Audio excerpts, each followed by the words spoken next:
Thanks for joining us. Do they have control of the situation at the site? No. It's still a ticking time bomb. Realize that after the big Sumatra tsunami, 90 days after, 3 months after that, there was a huge aftershock. If they have another aftershock, and they're not in cold shutdown yet till next year, the accident could start all over again. It's like hanging by your fingernails. Yeah, it's stable, but you're hanging by your fingernails. Americans think this crisis is over, or that some even think that maybe it's solved or it's contained. It's not. What's happening right now? In the last 2 weeks, everything we knew about that accident has been turned upside down. We were told 3 partial meltdowns, don't worry about it. Now we know it was 100% core melt in all 3 reactors.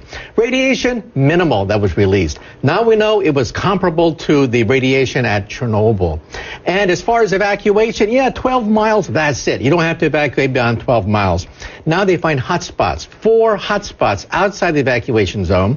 34,000 school children now have radiation badges when they go to school. Kindergartners with radiation badges. Down to 4 years of age. Can you imagine that? Kindergarten kids with radiation badges going to school. So all the mythology of the accident has been turned upside down because utility has finally fessed up to how severe this accident really was. In your view, did they not know how bad it was, or they knew and they didn't tell, or they just were completely blown away by the scope of the disaster? I'm a physicist, and we tried to reconstruct the accident in our computers given the feeble amount of information they gave us. We knew it was much more severe than they were saying because radiation was coming out left and right. So, in other words, they lied to us. They knew how much radiation was coming out. They knew the danger. They knew how much core melting was taking place, but they tried to put a happy face on it. As a reporter, within hours of the earthquake and tsunami, within hours, not even a day, there were already statements from the company and from the International Atomic Energy Association saying that there had been safe shutdown of all of the reactors. And we know, of course, in the end that simply wasn't true. But from the very beginning, they were trying to tell us that this was a safe situation. Within hours of the accident, we now know it was like the Keystone Cops. People that are clueless, headless, just running around crazy, not knowing what to do. We can now reconstruct that accident minute by minute, hour by hour, and we can see this chaos that erupted in the leadership of the utility. What's happening to the people who are working there now? Well, as you know, workers are being sent in, and they're getting, like a year's dose of radiation just within like 10 minutes at a time.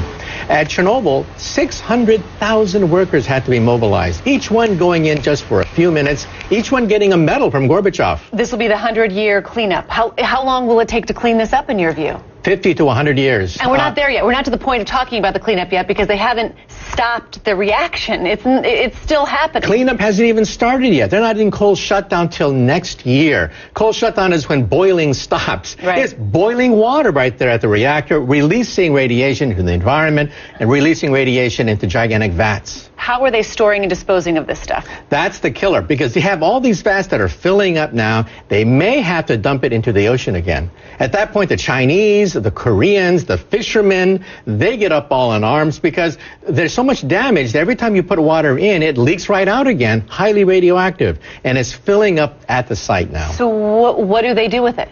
Right now, they're just counting the number of gallons as they pile up, desperately trying to bring more vats in. But once they saturate, they're going to have to dump. And at that point, it's another crisis. Let's talk about the radiation in the environment, in the atmosphere. We've been told that it would be measurable but minuscule amounts on the U.S. West Coast, around the world. Is that true? It's still minimal around the world. Most of the damage is concentrated within 20 miles, 50 miles of the reactor accidented site.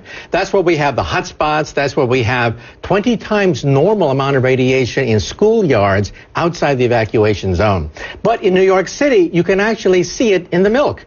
You can actually see that the iodine 131 actually spiked a little bit in our milk in New York City, but it's very small.